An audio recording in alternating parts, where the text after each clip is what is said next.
राहुल गांधी को पप्पू बनाने के लिए खर्च किए गए सैकड़ों करोड़ पानी में जाते दिख रहे हैं। मोदी जी कांग्रेस मुक्त भारत बनाने चले थे, लेकिन वह राहुल गांधी के श्रम और वैचारिक तेज से पुनर्जीवित ही नहीं हो रही है, बल्कि विधानसभा चुनाव में बीजेपी को पटकनी भी देती दिखाई पड़ रही है। अब राहुल गांधी कभी किसानों के साथ धान रोपता दिखाई पड़ता है, स्टेशन पर कुलियों के साथ बोझा ढोता है, मिस्त्रियों के साथ मोटरसाइकिल की मरम्मत करता है, ट्रक ड्राइवर के साथ किसी हाईवे पर नजर आता है, तो कभी किसी डिलीवरी बॉय के स्कूटर पर होता है। इस देश के नफरती माहौल के खिलाफ सिर्फ बयानबाजी नहीं करता, बल्कि लगभग 4,000 किलोमीटर की कन्याकुमारी से कश्मीर की पदयात्रा पर भी निकल जाता है। जब प्रधानमंत्री बोलता है तो भारत का संसदीय गणतंत्र बोलता है। उसका व्यवहार संसदीय मर्यादा की मिसाल बनती है। व्यक्ति के रूप में किसी में जो भी कमी हो, प्रधानमंत्री पर बैठने के बाद उसका दायित्व होता है कि वह मर्यादा की इन कसौटियों पर खरा उतरे। इसके बाद जितने भी प्रधानमंत्री हुए, उन्होंने निजी तौर पर विपक्ष के किसी नेता पर ऐसी अभद्र टिप्पणी नहीं की जैसा कि मोदी जी करते आए हैं। विपक्षी नेताओं के लिए कभी सूर्पनखा, कभी जर्सी गाय, कभी हाइब्रिड बछड़ा, कांग्रेस की विधवा और 50 करोड़ की गर्लफ्रेंड जैसे मुहावरों विशेषणों का प्रयोग उनके मुखारबिंदु से पहले ही टपक कर इतिहास का हिस्सा बन चुका है। मध्य प्रदेश के बैतूल में एक चुनावी सभा को संबोधित करते हुए प्रधानमंत्री नरेंद्र मोदी ने विपक्ष के बड़े नेता राहुल गांधी को मूर्खों का सरदार कहकर भारत के प्रधानमंत्री पद की गरिमा गिराने के अपने ही रिकॉर्ड को एक बार फिर तोड़ दिया।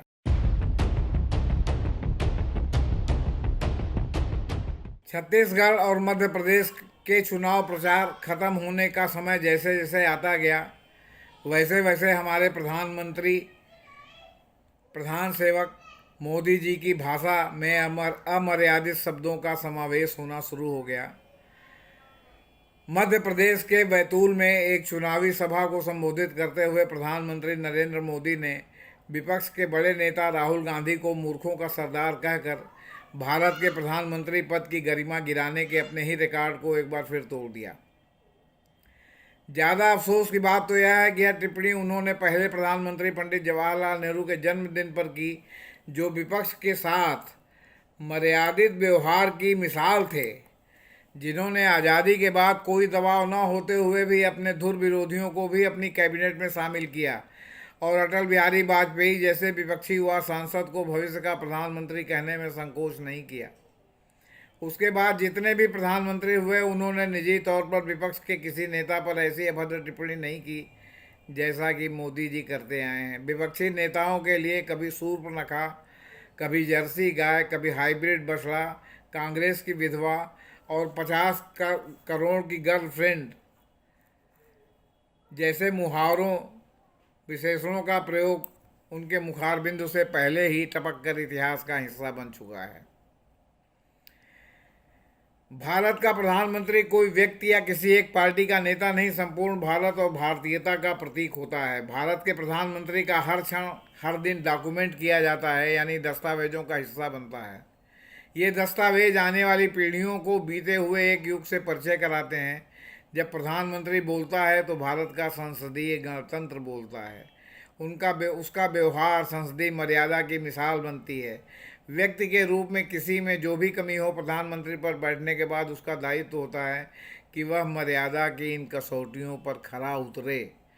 प्रधानमंत्री बनने पर किसी नेता के लिए जरूरी होता है कि वह इस पद की मर्यादा के अनुरूप अपने व्यक्तित्व में आंगिक, भाषिक और वाचिक रूपांतरण करे। ऐसा करके ही वह भारत के हर नागरिक का गौरव बन सकता है।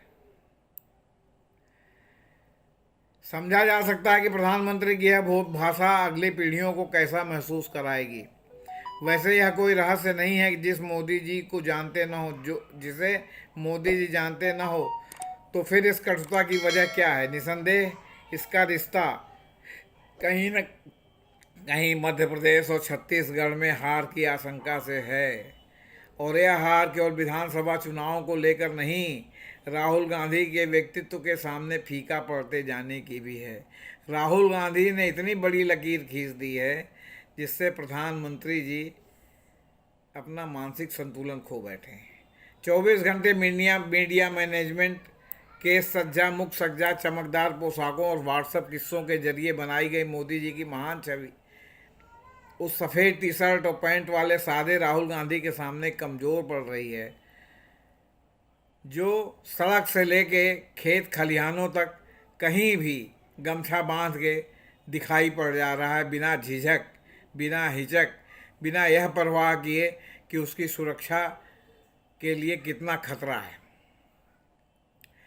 अब राहुल गांधी कभी किसानों के साथ धान रोपता दिखाई पड़ता है, स्टेशन पर कुलियों के साथ बोझा ढोता है, मिस्त्रियों के साथ मोटरसाइकिल की मरम्मत करता है, ट्रक ड्राइवर के साथ किसी हाईवे पर नजर आता है, तो कभी किसी डिलीवरी बॉय के स्कूटर पर होता है। इस देश के नफरती माहौल के खिलाफ सिर्फ बयानबाजी नहीं करता, बल्कि लगभग 4000 किलोमीटर की कन्याकुमारी से कश्मीर की पदयात्रा पर भी निकल जाता है। लाखों लोगों को गले लगाता है, उनकी पीड़ा को से जुड़ता है। इस दौरान पड़ने वाले विधानसभा चुनाव को भी महत्व नहीं देता। वह नफरत के बाजार में मोहब्बत की दुकान खोलने को ही अपनी राजनीति करार देता है।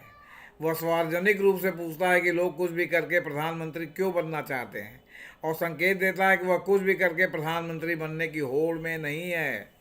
कांग्रेसियों ने तो बहुतेरा उसको प्रधानमंत्री पद का उम्मीदवार घोषित करने की कोशिश की, लेकिन उसने स्पष्ट रूप से सार्वजनिक मंचों से और विपक्षी गठबंधन इंडिया की भी मीटिंग में साफ तौर पर कहा कि वो या कांग्रेस पार्टी की ओर से कोई भी प्रधानमंत्री पद का दावेदार अगले लोकसभा चुनाव में नहीं रहेगा। विपक्ष जिसको भी चाहे गठबंधन के लोग उसको अपना उम्मीदवार चुन सकते हैं। इस बीच पीएमओ से नत्थी हो चुका कथित मुख्यधारा मीडिया के कैमरा उसकी पूरी उपेक्षा करते हैं, लेकिन सोशल मीडिया में राहुल गांधी की ये सादगी छा जाती है। साफ लगता है कि भारत के प्रधानमंत्री पद पर मोदी हैं, लेकिन भारत राहुल गांधी के क्रियाकलापों से अभिव्यक्त हो रहा है। ऐसा लगता है कि राहुल गांधी का यह रूप निखार प्रधानमंत्री मोदी के लिए असहनीय हो रहा है। लाखों करोड़ों रुपए खर्च करके राहुल गांधी की छवि पप्पू की बनाई गई थी, और राहुल गांधी ने उस मुथक को पूरी तरह अपने आचरण से, अपने विचारों से धूल धूसरित करके रख दिया है। राहुल गांधी को पप्पू बनाने के लिए खर्च किए गए सैकड़ों करोड़ पानी में जाते दिख रहे हैं। मोदी जी कांग्रेस मुक्त भारत बनाने चले थे, लेकिन वह राहुल गांधी के श्रम और वैचारिक तेज से पुनर्जीवित ही नहीं हो रही है, बल्कि विधानसभा चुनाव में बीजेपी को पटकनी भी देती दिखाई पड़ रही है। राहुल खेत मजदूर से लेकर ऑक्सफोर्ड यूनिवर्सिटी के प्रोफेसरों तक से जिस सहजता से संवाद करते हैं, वह उनकी संवेदनशीलता से लेकर अध्ययनशीलता तक का पता देता है। उनकी डिग्री पर किसी को संदेह नहीं होता। राहुल गांधी की भाषा और व्यवहार में शालीनता एक अनिवार्य तत्व की तरह है। तभी वे कहते हैं कि भाजपा के लोग पूर्व प्रधानमंत्री मनमोहन सिंह, कांग्रेस अध्यक्ष मेरे आने के खिलाफ जो मन में आता है बोलते हैं, गंदी से गंदी भाषा का इस्तेमाल करते हैं। मोदी जी स्वयं करते हैं।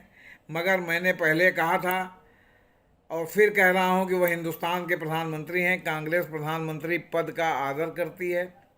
पद की गरिमा को ठेस पहुंचाने वाली भाषा का इस्तेमाल कोई कांग्रेसी नहीं करेगा। वह राजनीतिक चुनौतियों से जूझने के क्रम में किसी भी लकीर मिटाने से ज़्यादा बड़ी लकीर खींचने में विश्वास रखते हैं, जिसे राहुल गांधी मनसा वाचा कर्मणा अपना रहे हैं। अब वे जाति जनगणना और भागीदारी का सवाल उठाकर भारतीय संविधान का अधूरा संकल्प पूरा करने की ओर बढ़ गए हैं, जिसके सामने ध्रुवीकरण के जरिए चुनाव जीतने की आरएसएस बीजेपी की जानी पहचानी राजनीति क्षुद्र नजर आती है। जितनी आबादी उतना हक का राहुल गांधी का नारा तीसरी बार प्रधानमंत्री की जुगत भिड़ा रहे मोदी जी के लिए दुस्वप्न साबित हो रहा है। भारत के मौजूदा राजनीतिक विमर्श का वैचारिक नेतृत्व इस समय राहुल गांधी के हाथ में नजर आ रहा है। राहुल गांधी की नैतिक आभा की जो बड़ी लकीर मोदी जी के सामने उन्होंने खींची है, उससे मोदी जी की मीडिया निर्मित छवि धूल धूसरित हो रही है, धूमिल पड़ रही है। अब जरा राहुल गांधी का प्रधानमंत्री मोदी ने झूठ बोलने का जो आरोप लगाया है राहुल गांधी पर, उसकी सच्चाई भी जरा जान लीजिए। एक चुनावी रैली में राहुल गांधी ने कहा था कि वे देखना चाहते हैं कि मोबाइल फोन पर मेड इन चाइना नहीं मेड इन मध्य प्रदेश नजर आए। जाहिर है वे विनिर्माण क्षेत्र में भारत की सुस्ती को चिन्हित कर रहे थे, जिसमें तेजी लाना बेरोजगारी दूर करने के लिए जरूरी है। लेकिन मोदी जी ने राहुल गांधी पर झूठ बोलने का आरोप लगाते हुए कहा कि भारत मोबाइल निर्यात में दूसरे नंबर पर पहुंच गया है, लेकिन उन्हें देश की तरक्की देखी नहीं जाती। दरअसल मोदी जी ने कहीं कहीं कहीं का रोड़ा भानुमति का कुनबा जोड़कर तर्क अपना गढ़ा था। कुछ महीने पहले ही आरबीआई के पूर्व गवर्नर रघुराम राजन ने कहा था कि भारत में मोबाइल निर्माण दरअसल असेंबलिंग का नतीजा है, यानी बाहर से पुर्जे मंगाकर उन्हें यहाँ जोड़ा जाता है। इस प्रक्रिया से बना मोबाइल भारत के विनिर्माण क्षेत्र को गति नहीं देगा, क्योंकि बड़ी मात्रा में पुर्जे आयात करने पड़ते हैं। उन्होंने मोदी सरकार की production linked intensive scheme PLI में कमी बताते हुए कहा था कि इसके तहत सब्सिडी का भुगतान केवल भारत में फ़ोन को असेंबल करने के लिए दिया जाता है, न कि भारत में विनिर्माण द्वारा जोड़े गए मूल्य पर। यानी राहुल गांधी मध्य प्रदेश के बेरोजगारों की आंखों में जो सपने बो रहे थे वह निराधार नहीं था। पर मोदी जी को यह बात इस कदर चुभी कि वे अपनी मर्यादा भूल गए, और ये भी भूल गए कि वो जो भी कहेंगे हकीकत उनके बोलने के कुछ ही देर बाद सार्वजनिक डोमेन में, पब्लिक डोमेन में आ जाएगी। हद तो यह है कि जिस प्रदेश में 18 साल से उनकी पार्टी का शासन है, वहाँ उपलब्धियों को अपनी गिनाने के बजाय वे राहुल गांधी, गांधी परिवार और कांग्रेस को कोस कर वोट मांगते फिरे।